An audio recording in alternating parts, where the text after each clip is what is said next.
2025's biggest trend has revealed itself. Yes, we've had the year of the sweeper, year of the splitter. Some people thought this year was going to be the year of the cutter, but no. The 2025 trend that's permeating the best organizations in baseball is a simple one: diversity of pitches. Yes, it's the year of the pitch mix. What we've seen is an unprecedented jump in the number of different pitch types starting pitchers are throwing. In 2021, the average starter threw just over 4 different pitch types. Fast forward to this season, just 4 years later, and that number has increased to right below 5. Nearly an entire pitch has been added to the average starting pitcher's mix in just the last few seasons. That is insane. So let's explore this trend, why it's happening, some of the side effects that it's causing, and also jump into the future. 5 years down the road, what is next for starting pitchers? Stephen Nesbitt of The Athletic had a great piece recently about the dominance of left-handed pitchers. 5 of the top 7 starting pitcher ERAs in MLB this year belong to lefties. And the gap in ERA this season between lefty and righty pitchers is more than half a run, which is the largest it has been since at least 1913. Nesbitt presented a variety of reasons why, all of which were great, but one in particular opened my eyes to another layer of statistics that I just mentioned about repertoire expansion. Sure, the number of pitch types a starting pitcher throws right now is around 5, and it's increased each of the last couple years. But if you split this out by handedness, I was surprised to see that lefty pitchers expanding their mix is really what's driving that increase.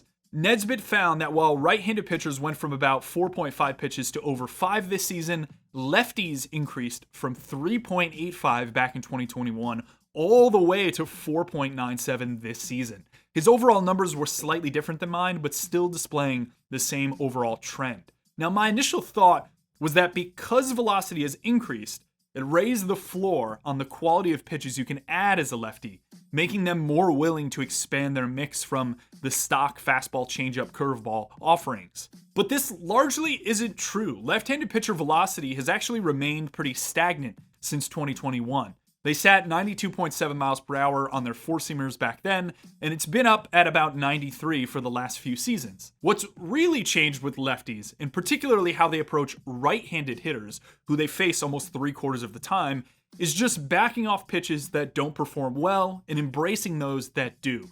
Four-seamers, sinkers, and cutter rates from lefty pitchers to righty hitters have all dropped when you compare 2021 to 2025. Sliders and sweepers have increased almost 3 percentage points, or 20%. Lefties are just spinning righties to death, and it's working. So well, in fact, that the platoon advantage for right-handed hitters is kind of disappearing. Righties have an OPS that's just 9 points higher this year against lefty pitchers than it is compared to righty pitchers this season. And in each of the last 4 seasons, that gap's usually around 40 points. That has almost entirely vanished. Now, teams are still going to roll out the platoon advantage in situations because left-left matchups are still some of the most difficult in the sport by a wide margin. But the days of righty mashers who crush lefties and kind of don't do anything else might be dwindling. The year of the pitch mix has actually been happening in the minor leagues for each of the last couple seasons. One of my favorite things to do on this channel is to look at minor league data from A-ball to AAA, but aggregate it by team and look very macro at what individual teams are doing. In talking to a variety of directors of pitching and other really smart pitching people, what I've been told this is doing is just pointing out the biases that models have for teams internally. So maybe it's not them intentionally going, we love high slot or low ride or velocity or zone rate or anything along those lines. It's more of a subtle, hey, this is what is the byproduct of the inputs you've put into the models that are driving a lot of your decisions. And the fascinating thing about pitch mix specifically is that not every team is embracing it. The average starting pitcher in the minors is throwing just over 4 different kinds of pitches. And our leaderboard here shows the Astros are out in front of this mixed diversity trend in the minors by a lot, with nearly 5 pitches, followed by the Twins, Cardinals, and Rangers.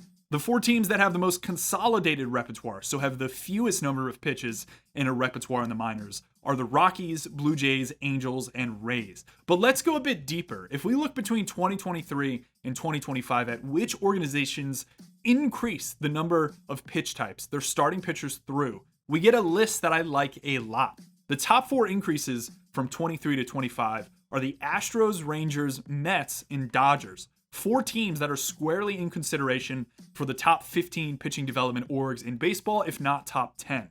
The increase matters to me because it's signaling a realization or an alignment from these 4 teams' pitching departments to the broader trend we've been talking about in this video. You can hypothesize that these organizations either A, have a bunch of older pitchers, so their mixes might be more developed, or B, that they value mixed diversity in some form, perhaps believing that early exposure to a certain shape helps with the quality or command of that shape long term.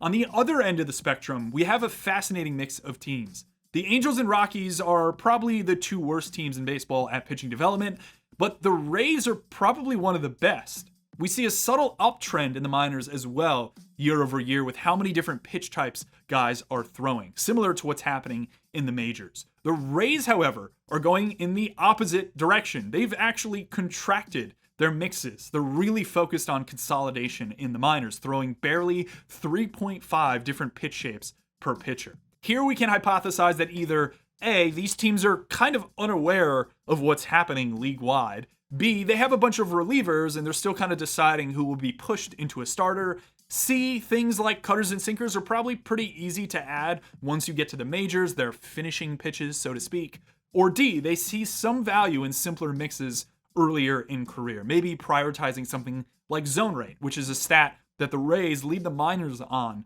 in forcing fastballs and sliders specifically.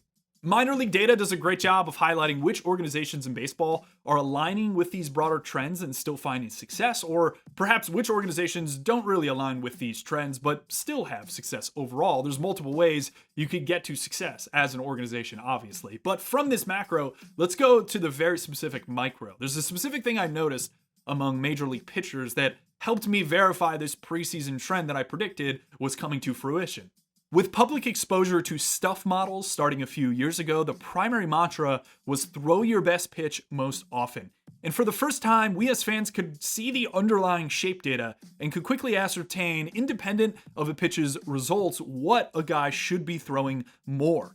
But given that most stuff models are wrapping in reliever results to these total numbers and grades, there's an admission that oftentimes stuff models are probably less accurate for starting pitchers, where they have to face hitters multiple times and actually command the ball. What I noticed this year was a variety of higher slot or higher spin efficiency right-handed pitchers starting to throw sinkers that models would generally consider not that great. And by not that great, I mean pitches that have equal parts vertical or horizontal movement or dead zone.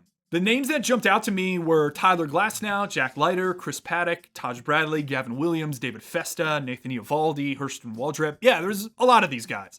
And 6 of those names I just mentioned have above average arm angles, and the other 2 have high spin efficiencies on their four-seam fastball. Now, what we've been told for years is that an arm like this doesn't really have much use for a sinker, primarily because the slot they have or how their hand moves through the ball doesn't allow the pitch to create a shape that models would like. Put another way, the pitch isn't really sinking. And in all of those 8 pitchers I just mentioned, the raw grade of their sinker is either worse or the same compared to their four-seam fastball.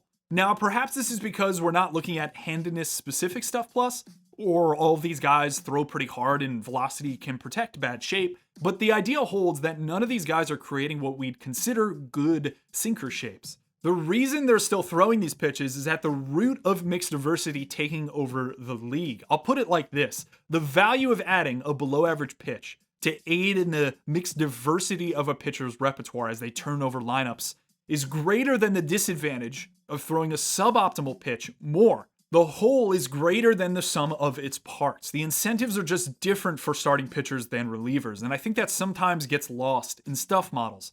Given how teams are embracing mixed diversity in the minors and the majors as well, I think they largely agree with this idea. So where do we go from here? It's going to take some time for the average team to embrace the mixed diversity idea, such that it'll probably be a couple years before we see some plateauing of the number of different pitch types major league pitchers throw. Maybe it eventually maxes out around like 5.3-ish or so, but that's going to take a couple seasons. Now, my half-baked idea is that when that happens, the natural progression is to let those pitchers who now have deeper mixes throw against hitters a third time, the third time through the order penalty that so many teams have been scared of. What if that starts to go away? And I'm not saying in the sense that really good pitchers are the ones that are the only ones that face hitters a third time. I'm wondering whether the average pitcher starts to see less of a third time through the order penalty. And this is because pitch familiarity is driving a lot of that third time through the order penalty. It's not necessarily based too much on fatigue. So I'm wondering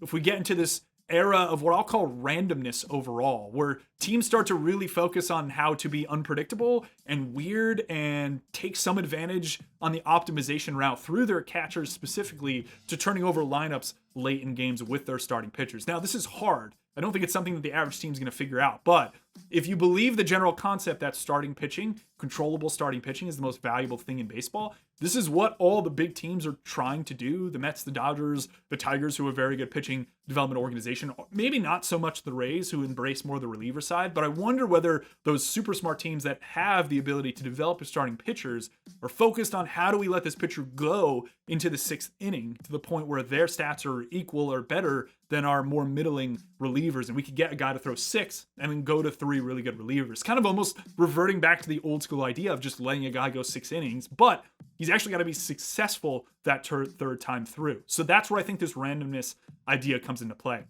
And perhaps catchers have to play a big part in it overall. Catcher optimization maybe in tandem with this randomness point. So I'm rambling here a bit. Perhaps this is just a topic for another video, but just kind of brain dumping on what I think could be the next trend that starts to take over in the next 3 or 4 years.